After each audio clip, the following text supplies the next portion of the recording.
Do you think social media has been a boon or a bane to you? Like, what has it been? I think I'm more on the negative side. I think it's more of a disaster than a boon. What do you think? Social media and me are becoming friends now, Sru. So basically, I didn't know much social media, and my son is deeply into it. And okay, this said this.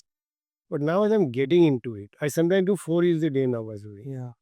So now I'm understanding how it works, and I think it's good and bad, right? So everything is good and bad. Yes, of course. Like my wife is doom scrolling every night, basically. I get much less sex nowadays because her fingers are there, basically. But I'm okay. I'm Yeah. okay with that. Yeah.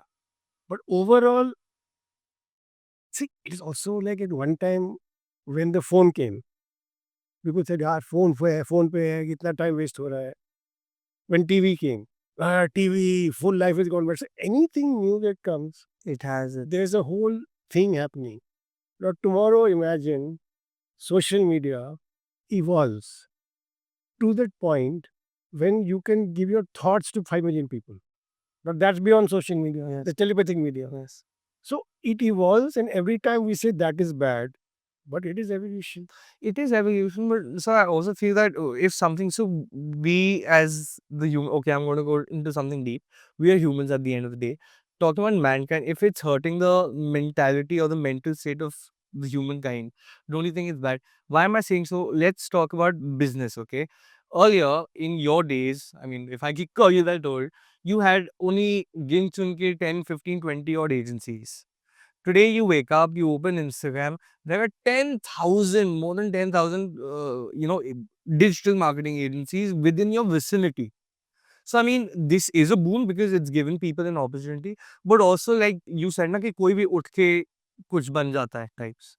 So, don't you think that it's mentally disturbing as well? And that is where stability does not come into the picture. I think so. I think that pre all this life was a little healthier. There was Yes. space, more Peaceful. more ways to do it. Now, whether you like it or not, you have Trump in your face all the time. I mean, now Yeah, everything is everywhere, basically. Yeah, it is a more crowded life. it is more crowded. And strangely, more crowded and lonely. At the same time, both these things happening together. So there's I don't know how to give a word for it, but the best word I can give is this. Do you know that when you go to a party, some people, when they're talking in the party, they take out their phone and start showing you things in it. Yeah. Then I look around and say, my God, what is this? Was- You stay on your phone and come to this party, So yeah, social media is quite changed a lot, and I think you have to learn more. You learn more. Yeah, what's the word when you do something in moderation? Moderation. Moderation. I mean, you learn moderation, you have a better life. Somebody tell my wife this. Moderation. You keep her saying that Okay. whatever 1 hour a day. Yeah. But are you now that you're active on social media? How do you like that life? I've seen your fun side because I think we only get to see your fun side on social media. Yeah, I like it. And every time you think you understood it, it changes. Hmm. All the algorithms or whatever you do, they keep changing. And you try and understand. So social media is consumed by young people, Yes. basically. So one of the reasons that we do social, but I can tell you for a fact that it's much better you try and understand something that's happening. Of Because course. whenever I sit with my friends, I call it herd mentality. That's what I call it. you have to understand. Yeah. I could say, "Arey, WhatsApp is so bad, so bad." Arey, boss, half the world is doing that. You just understand what they're doing. No? Then say yes or no. So you, whether you like or not like, you have to understand what is happening and why. And then you're fine. Otherwise, you're just Constantly. Yeah, yeah. So yeah, we were talking about social media and this. I also want to throw some light on when you were in your advertising days. We had briefly spoken about nepotism. Did you ever face or did you see? Has anyone ever tried to pay you for taking their son in the ad or something of that sort? yeah. So nepotism, in the sense of powerful or rich people, Yes. using their influence to get their kids or something. I yeah, it's been there, but it doesn't really work because I I cannot name that client, but Yeah, of great course. Of client, course. great product, but he didn't pay. He just wanted us to use his son in an ad. We used him, the son couldn't act. So it didn't work out basically. So I think by and large, it's a self defeating thing. Whenever you have a big Bollywood movie or you have a big something and someone pushes someone in, sometimes it goes against their Of course. happens, but it's a big topic now. I didn't even know it was called Nepo actually. So the topic is called on my class. Yeah, it was there back then, but I feel it's part of any industry. It is. I truly feel that, people have created such a big buzz around it on social media, this and that. But advertising it to hota hi hai. Like I've seen it. Did you ever, like, you also have a son. Did you ever try to push him in the same industry? Did he ever want Son doesn't listen to me. Okay. I mean, No, son. son and daughter, they don't listen to me. They don't do advertising. They do different things. So my son and my daughter, they're doing their own things. And I feel it's better that way. In fact, he finds it very irritating that when people recognize his surname. So recently, he was pitching to some company. They said, Kula, that's Kula. And they assume because he's here, Yes. I'll be available to them. He just ended that meeting. So I haven't ever fixed them anywhere and they don't want it, but it does happen. And actually, that's also natural. I mean, at the end of the day, why should you not want to use your position to push? Yeah, to push someone. That's morally fair. But to be very realistic, that's not how the India works. So that's what I was asking. Because a lot of parents want their kids to pursue the parents' dreams. So have you ever wanted that for your kids? Okay, acha, do what I say. Do this. Do advertising. Do something. What you guys want to do? Yeah, I don't I didn't know. Like I feel I could have done a lot of things better. I think a So lot of stuff I did, it happened by accident and luck, basically, which is not the ideal formula for success. You can't rely on that. I also feel I'm not good with money, basically. I'm not good with money. So I think there's better ways of doing what I did. But one thing you would want to change, like out of these examples, you were. when I go back, what I want to change, boss, nothing. I'll tell you why. Because everything is happening so much by chance. I remember, so the biggest testing ground for a man in Delhi is what school you get your child into. That is so true. That is so true. Yeah. This is two big tests. One is your sperm count, and second is where your child goes into. Yeah. And I remember my wife was expecting our second kid when I had to get my first kid into school. And I went everywhere with her. And bloody hell, you don't even know where the forms are, what is happening. I went with my daughter to modern school, Vasant Vihar, I think, and they were calling kids 420 to 440 and taking them for interviews. And she had been taught to not go with strangers. Hmm. So when we arrived there and they said 420, 40, she started crying. Yeah. And they said, okay, you have 20 minutes to sort her out.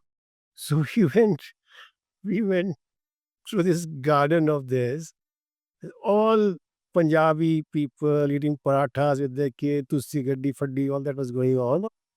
And my daughter sat down and started crying. Wow.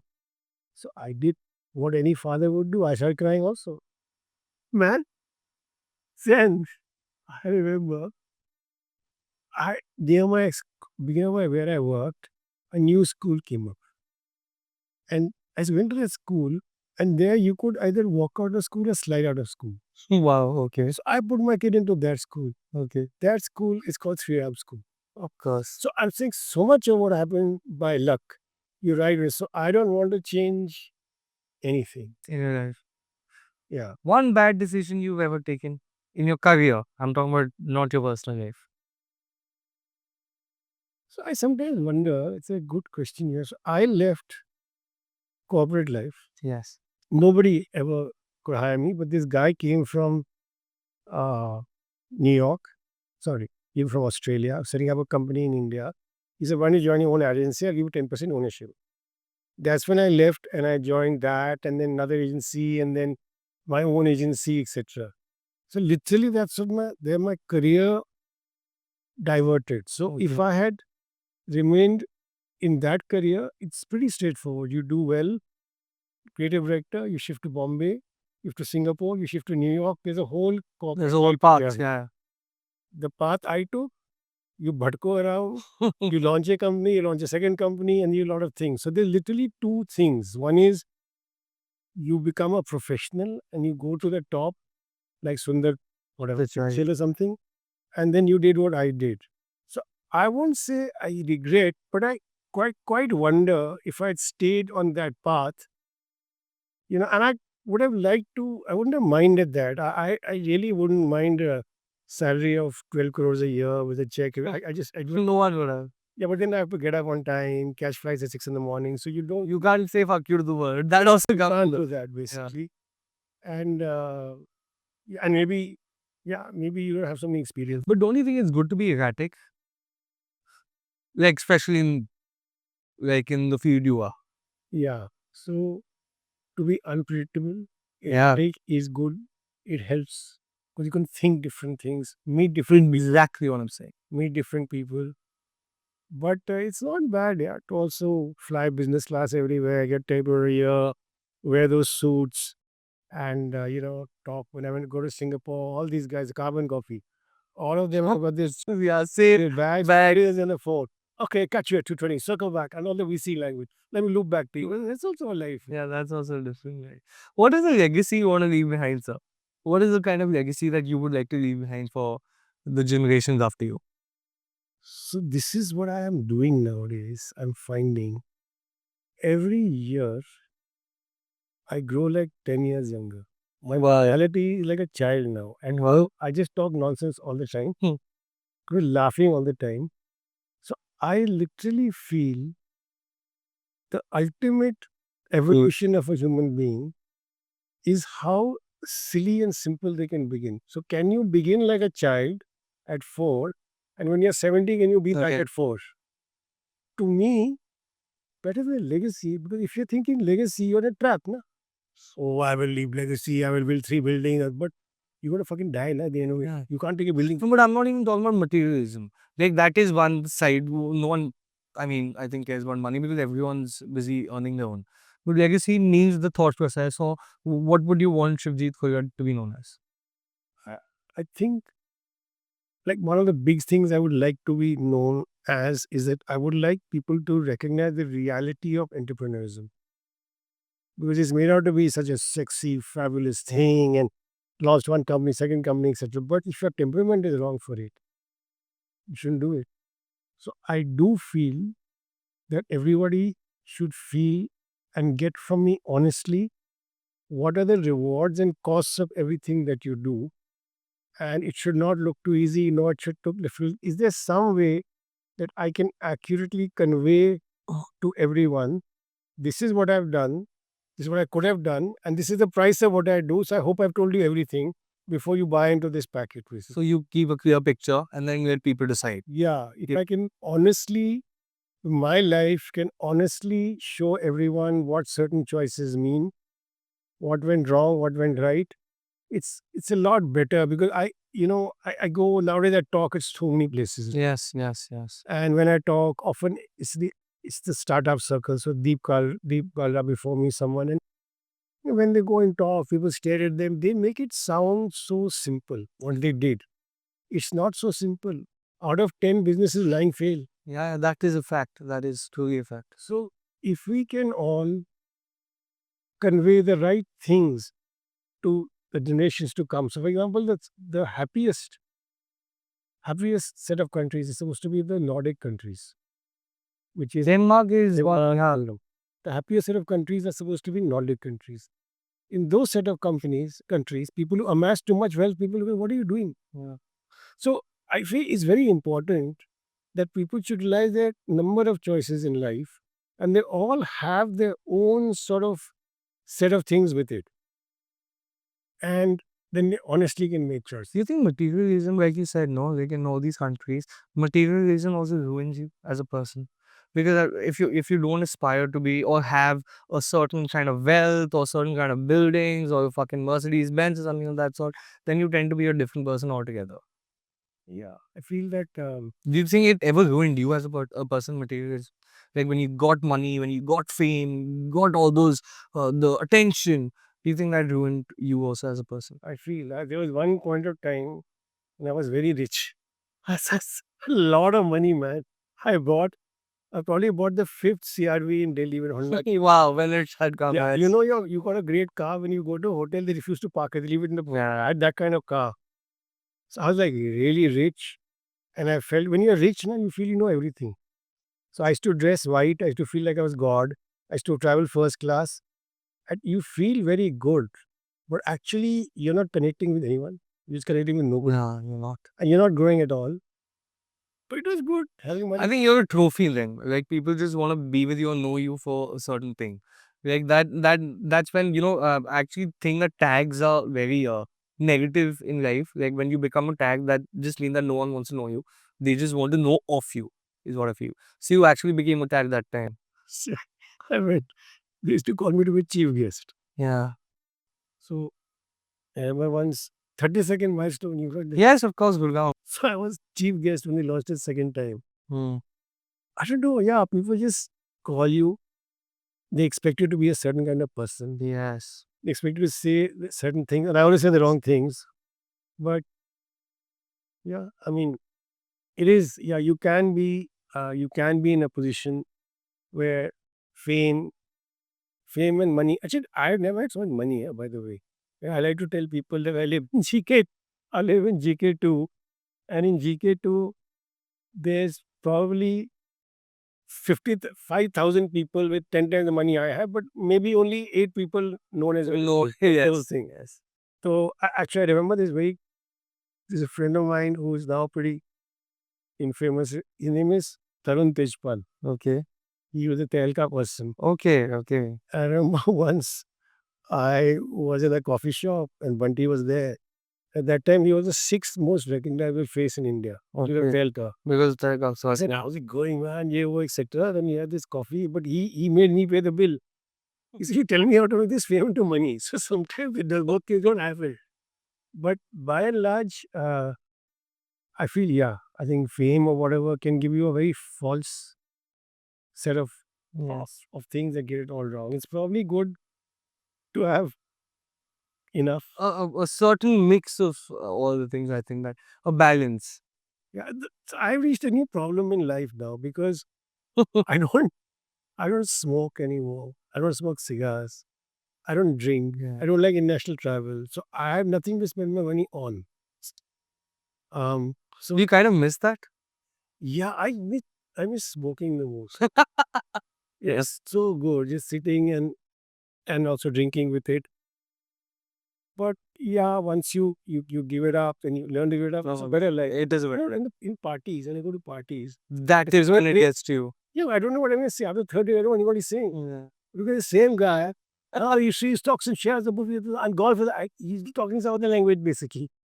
So I have no clue. And but so much of life is drinking. You look at it. Do you like parties? Do you still like parties? No, I just, I This don't know what to say. I find people so boring. Although no one nothing new to say. I just like meeting younger people and they boss me around all the time. Yeah. I like this basically. But so much of life is drink. You look at it, party mein cocktail, single voice, Singing on you. free martini lunch, champagne breakfast, everything. Even your now shows, maybe you go into office and you're having a Drink. yeah. When you meet a hot babe, what do you say? Yeah, Go for it. like go for it. You know, chalo samay sak le chitte hai. She said, get out, man. I want to suppose some shit. This is so true, yeah. But yeah, but why don't you go back to drinking, let's say? I want to. I want to go to smoking. I go to every person. Guys, we do not endorse this. So Yeah, wait. yeah, we don't endorse. If you allow me to smoke, I'll go back to smoking. Will you allow me to smoke? Yeah, no. I don't know what is the right answer which I'm supposed to give here. But yeah, I mean, I think you should do anything and everything which makes you happy. I mean, that is a politically correct. I made a big mistake. Actually, a friend of mine, he left drinking and smoking. and now he drinks and smokes when he feels like. Okay. I thought I'll do that, but I left it too long. And now you just Go back to it. But yeah, I mean, it was something to do. So now my drinking and smoking replace with Diet Coke. I'm a Diet Coke. I'm a cokehead as well. When I say cokehead, I'm talking about Coca-Cola, guys. Yeah. Diet Coke and the ultimate excitement, dipping biscuit into tea. Tea. God, I'm not good at that, man. These are two things, basically.